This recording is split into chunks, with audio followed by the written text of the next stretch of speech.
ఎంతసేపురా? పెద్దవాళ్ళు ఎప్పుడు ఇంతే, కొంచెం ఆలస్యంగానే వస్తారు.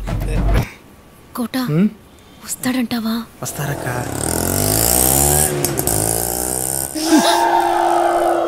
ఆటో.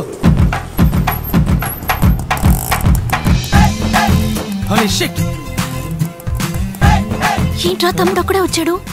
చచ్చా. తమ్ముడు డాక్టర్ ఏంట్రా? ఆపరేషన్ అక్క, నేను వెళ్ళి కొంచెం అడ్జస్ట్ చేసి రమ్మన్నారు.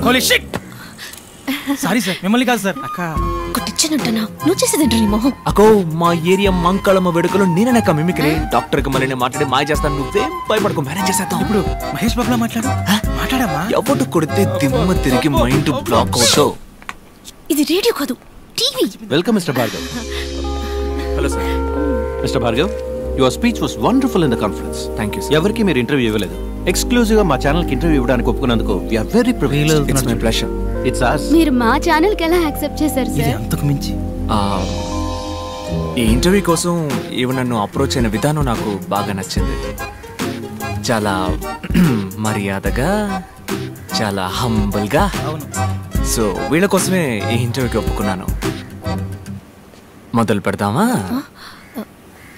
Ready, lights on, camera rolling, action.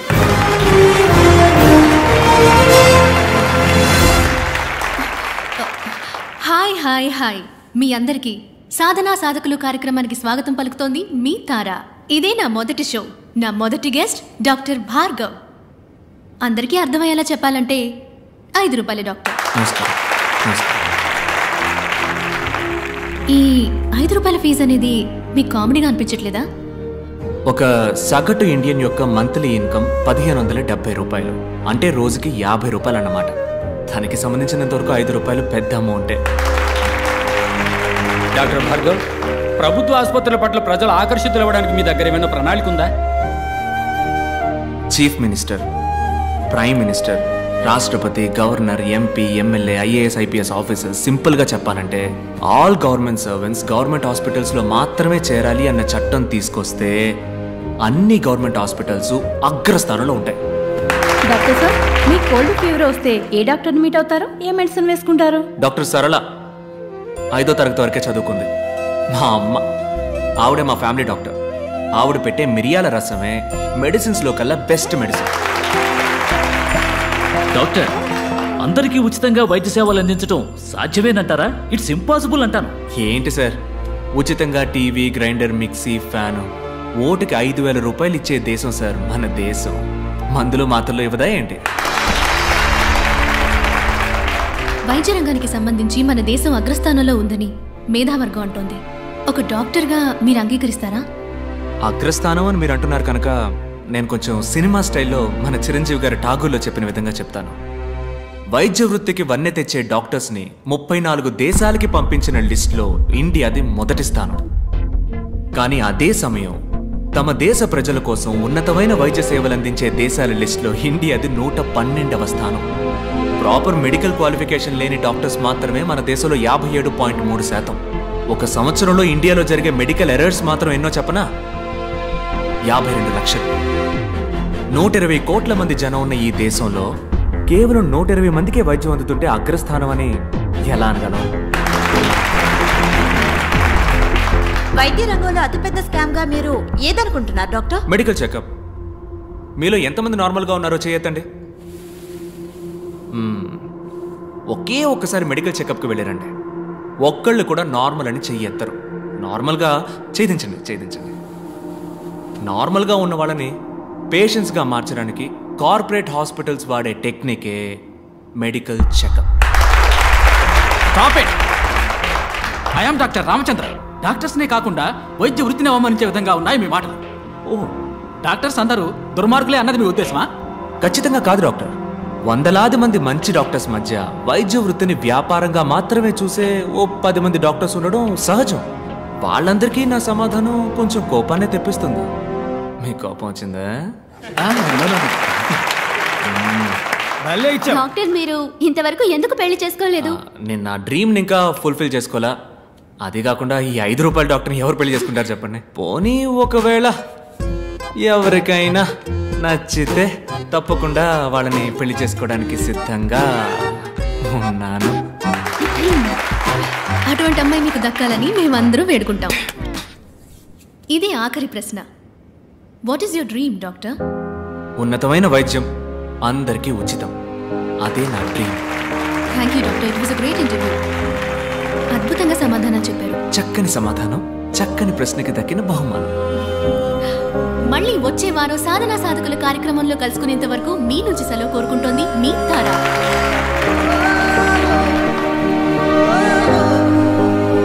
Nice interview. Bye. ఓయ్ తమ్ముడు, నీతో కొంచెం మాట్లాడాలి, రా. క్లినిక్లో నా కోసం వెయిట్ చేస్తుంటారు. నేను పోతా. రోజ్ మిల్క్ కొనిస్తారా? రోజ్ మిల్కా? తమ్మి రెడీ రెడీ అమ్మా రెడీ. అంబులెన్స్ డ్రైవర్ ని ప్రగతి నగర్ లో వేసేద్దాం. ఏజెంట్ ని వాళ్ళ ఇంట్లో వేసేయటమే సేఫ్. హెచ్ఆర్ ని హాస్పిటల్ వేసేద్దాం. డాక్టర్ ని జాగింగ్ చేసేటప్పుడు ప్యాకింగ్. 4 గొర్రెల దొడ్డికి వచ్చేస్తాయి. చాప్సా, కైమానా లేక సుకామా నువ్వే డిసైడ్ చేయాలమ్మా. ఇలాంటి ఇది చాలా కష్టమైన పనే. మనుషులు చంపడం మహా ఈజీ. ఇలా కిడ్నాప్ చేసిన వ్యక్తుల్ని గుట్టుగా దాచి, అందరికీ క్యూరియాసిటీని కలిగించి, మీడియా వాళ్ళకు కూడా బుర్ర వేడెక్కించి, కాస్త మనసు పెట్టి చూస్తే డైరెక్టర్ శంకర్ పిక్చర్ స్టైల్లోనే ఉంది. ఇలా తప్పు చేసిన వాళ్ళందరినీ వెతికి వలేసి పట్టుకోవడం అనేది. చంపడమే కానీ స్టైలు. ఈ కిడ్నాప్ ఏంటి కొత్తగా? కిడ్నాప్ అయిన వాళ్ళందరూ హాస్పిటల్కి సంబంధించిన వాళ్ళు మాత్రమే అయి ఉండటం ఏంటిది? నా మటుకు ఈ సస్పెన్స్ మాత్రం తట్టుకోలేదు. ప్లీజ్ ఓపెన్ చేయి.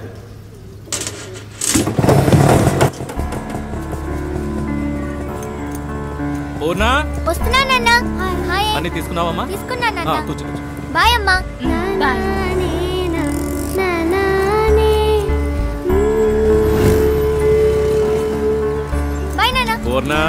సారీ మర్చిపోయినా. సూపర్ బోని అవుతుంది. స్కూల్ ఏదో టూరు తీసుకుపోతున్నారు. మీ అమ్మందా స్కూల్లో తీసుకెళ్తున్నానన్నాను గాని నేను వెళ్తున్నానన్నానా? 700 రూపాయలని చెప్పారు ఒక్క రోజుకి. వేస్ట్ నాన్న. ఇంట్లో ఉండి అమ్మతో టీవీ సీరియల్ చూసినా, మేడపైన ఉన్న భాను తమ్ముడితో జాలీగా ఆడుకున్నా టైం పాస్ అవుతుంది నాన్న. నన్ను చదివించడానికే నువ్వెంతో కష్టపడుతున్నావు. అందులో ఈ ఖర్చు ఎందుకు చెప్పు నాన్న? అయ్యో పెద్ద మనిషి. ఇందా ఈ 200 రూపాయలు టీచర్కి ఇచ్చి టూర్కి వెళ్లే లిస్ట్ లో పేరు ప్లీజ్ వద్దు నాన్న. తీసుకోమ్మా. రాత్రి అంతా బండి తోలితే 500తో తెల్లారి నీ కళ్ళ ముందు ఉంటాను. బాయ్ అమ్మా. మా మంచి నాన్న. బాయ్.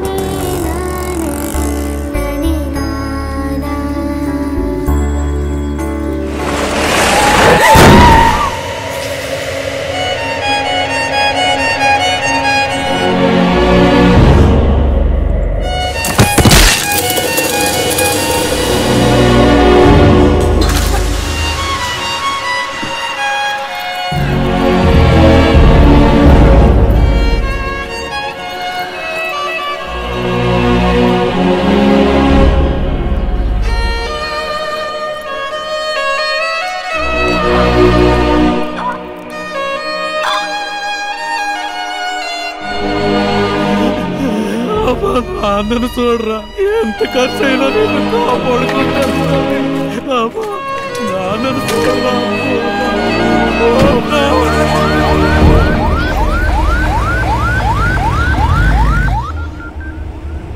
20% కరెక్ట్గా ఇచ్చావుగా. చెప్పరా గణేష్ అన్న, 12 ఏళ్ళు, స్కూల్ పిల్ల, లారీ కింద పడి స్కల్ ఇంజరీ. ఏ ఆసుపత్రికి తెమ్మంటావు? నువ్వు ప్రభాస్ ఆసుపత్రికి తీసుకురా. అలాగే పోతాన్నా తలాడకుండా పట్టుకున్నా. అయ్యా రక్తం కారిపోతా దాడిపోయింది. ఆడపోతా. ఇది గవర్నమెంట్ హాస్పిటల్. యాక్సిడెంట్ కేసు అన్నా. అడ్డదడ్డంగా అడుగుతారు ప్రశ్నలు. అడ్మిషన్ వేయడానికి ఆఫ్ డే తీసుకుంటారు. అలాంటి చోట చేర్చి పిల్లలు చంపుకుంటామా? పక్కనే ఓ ప్రైవేట్ హాస్పిటల్ ఉంది. బిడ్డను చేర్చినంటే ట్రీట్మెంట్ మొదలెడతారు. ఏ సమస్య రాదు. చెప్పనా? ఎక్కడున్నారా అన్న? వస్తున్నా అన్న, 2 నిమిషాలు ఉంటా అన్న. వద్దు, ఇక్కడ రావద్దు. 10% 15% బేరాలు మాట్లాడుతున్నారు. యూనివర్సల్ 25% పలేటీలు. యూటర్న్ కొట్టు 5 కిలోమీటర్లు 10 నిమిషాలు వచ్చేయచ్చు. 10 నిమిషాల వరకు పార్టీ తట్టుకుంటుందా? తట్టుకుంటది. ప్రాణాలతో తీసుకురా. బాడీగా తెచ్చేవంటే 10 పైసలు కూడా ముట్టదు. అదేం లేదన్నా, వచ్చేస్తాను. ఓకే గణేష్, ఇప్పిస్తాను లేవయ్యా. Head injury trauma case. Doctor Purushottam inform చేయండి. Operation theatre stand by. అమ్మా మీరు ఇమీడియట్ గా ఎంట్రన్స్ కు స్ట్రెచర్ పంపించండి. 5 నిమిషాలు అంబులెన్స్ వస్తుంది. ఇక వచ్చామన్నా, పక్కకు వచ్చాం. మహేష్ అన్ని బ్రేక్ డౌన్ చేసి ఓ 1 lakh బిల్ రెడీ చేసి ఉంచండి. నేను ఇప్పుడే వస్తాను. ఓకే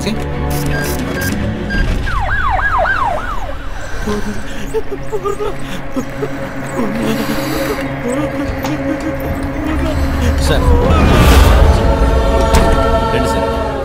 సార్ ట్రామా కేసులో మన హాస్పిటల్ నెంబర్ 1, 95% సక్సెస్ రేట్. మీ అమ్మాయి ప్రాణాలు తప్పకుండా కాపాడతాం, దిగులు పడకండి. ఏడవకండి, మేమున్నాం. ఏం పని చేస్తుంటారు? Auto driver. ఓహో, పిల్ల పేరు మీద మెడికల్ ఇన్సూరెన్స్ ఏమైనా ఉందా? ఓకే, పర్వాలేదు. మహేష్ వీరిని తీసుకెళ్ళి అడ్మిషన్ వేయించుకురా. సార్ మీ దగ్గర ఎంత ఉందో దాన్ని ముందు కట్టి మీ అమ్మాయి పేరు ఓ అడ్మిషన్ వేయించుకురండి. నేను వెళ్ళి డాక్టర్తో మాట్లాడేస్తాను. ఏం దిగులు పడకుండా వెళ్ళండి, మేమున్నాం. ధైర్యంగా వెళ్ళండి. ఎలా ఉంది డాక్టర్? Too late. 10 నిమిషాల ముందు తీసుకొచ్చుంటే ఇంత కాంప్లికేషన్ అయి ఉండేది కాదు. స్కల్ బ్రేక్ అయింది. సర్జరీ మనం చేయొచ్చు, బట్ యూస్లెస్. ఆపరేషన్ చేద్దామన్నారు కదా డాక్టర్, చేయండి. బేస్ట్ కుమారు బతకదు. 6 లక్షలు ఖర్చు అవుతుంది. పైగా వెళ్ళినా ఆటో డ్రైవర్ అంటున్నావు, తట్టుకోగలరా? ఉన్నవాళ్లే ఆలోచిస్తారు డాక్టర్. డబ్బులు ఇచ్చి 1000 క్వశ్చన్స్ వేస్తారు మనని. వేరే ఎక్స్పర్ట్ని తీసుకొచ్చి సెకండ్ ఒపీనియన్ అడుగుతారు. ఇంతకన్నా పెద్ద హాస్పిటల్కి వెళ్ళిపోతారు. కానీ ఇటువంటి వాళ్ళు ఏ ప్రశ్న వేయకుండా అందిన చోటల్లో అప్పో సొప్పో చేసి డబ్బులు కట్టేస్తారు. జరగరాని తప్పేదన్నా జరిగిందే అనుకోండి, మూసుకొని బాడీ తీసుకొని వెళ్ళిపోతారు. ఓకే, డబ్బులు కట్టమను, నేను ఆపరేషన్ థియేటర్లో అడుగు పెడతాను. అంతవరకు ప్రాణం పోకుండా ఆపగలమా? వెంటిలేటర్ పెడితే కొంచెం ఆగుతుంది. పెయిన్ఫుల్ ప్రాసెసే. నువ్వు లేట్ చేయొద్దు. ఆపరేషన్కి త్వరగా డబ్బు కట్టమని చెప్పి. అలాగే సార్, చెప్తాను.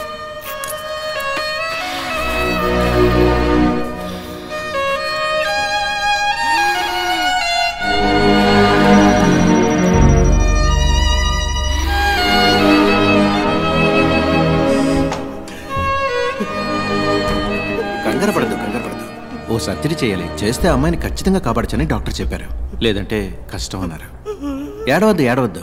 ఆపరేషన్కి 6 లక్షల రూపాయలు అవుతుందన్నారు. మీ పరిస్థితి నేను వివరంగా చెప్పాను. మీరు మీ అమ్మాయిని వేరే హాస్పిటల్కి తీసుకెళ్లి చేర్చాలనుకుంటే చేర్చచ్చు. కానీ ఇప్పుడు అది అడ్వైజబుల్ కాదని, రిస్క్ అని డాక్టర్ అంటున్నారు. చెప్పండి, ఏం చేద్దాం? నా కూతుర్ని ఒకసారి చూడొచ్చు. భలేవారే.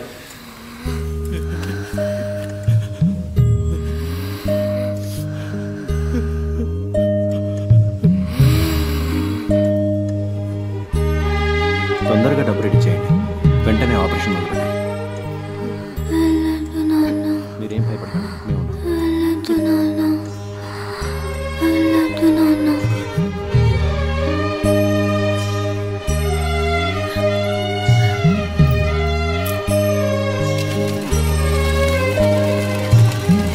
ఓకే. అవును సార్, మొదలెట్టచ్చు. సార్ మీరు చెప్పినంత డబ్బు కట్టేశాను సార్. ఆపరేషన్ పూర్తయ్యాక 1.5 లక్ష కట్టేస్తాను సార్. తెలుసు, మీరు కడతారని నాకు తెలుసు. పాపని ఆపరేషన్ థియేటర్కి తీసుకెళ్లారు. ఏం దిగులు పడకండి, మేమున్నాం.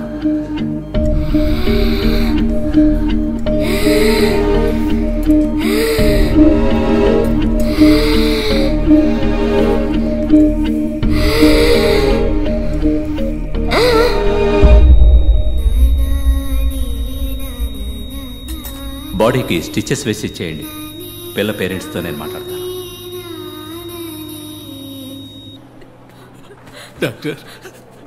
సారీ, మీ అమ్మాయిని కాపాడలేకపోయాం. మేము ఎంతగానో ప్రయత్నించాం. మీ అమ్మాయికి బిల్ పవర్ తక్కువ. I'm extremely sorry. Kumar please. Okay sir. అమ్మా ఇక్కడ ఏడవకూడదమ్మా. ఏడవాలంటే బయటకు వెళ్ళాడమ్మా. చచ్చిపోయిందయ్యా, చెప్పండి అయ్యా, ఏడకుండా. నిజమేనమ్మా, కానీ ఇక్కడ ఇలా ఏడిస్తే అందరికి ఇబ్బంది కదా. ఒక్కసారి నా బిడ్డని చూడొచ్చు. 1,00,000 రూపాయలు బాకీ ఉంది. అది కట్టేసి మీ అమ్మాయి బాడీని తీసుకుపోయి జరగాల్సిన పని చూడండి. ఇది న్యాయం కాదు సార్. ఇది న్యాయమే కాదు సార్. చచ్చిపోయిన బిడ్డని కాదవాళ్ళనే చూడకూడదన్నా ఇదే న్యాయం సార్. నేను మీ బిడ్డను చూడకూడదని లేదండి. మీరు చూడకూడదనడానికి నేను అంత మనసు లేనివాడిని కాదు. మీరు డబ్బు మొత్తం కట్టి బాడీని తీసుకుంటేనే కానీ అంటుంది. పుట్టగానే నా మామే బాబు చూసింది. ఏమో చెప్పితే చెప్పి విసిరించకమ్మా. చూడమ్మా, డబ్బు కట్టేసి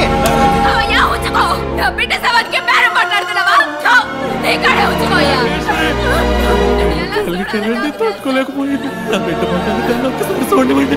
మిగతా డబ్బు తప్పకుండా తెచ్చుకెళ్తాను. ఈశ్వరి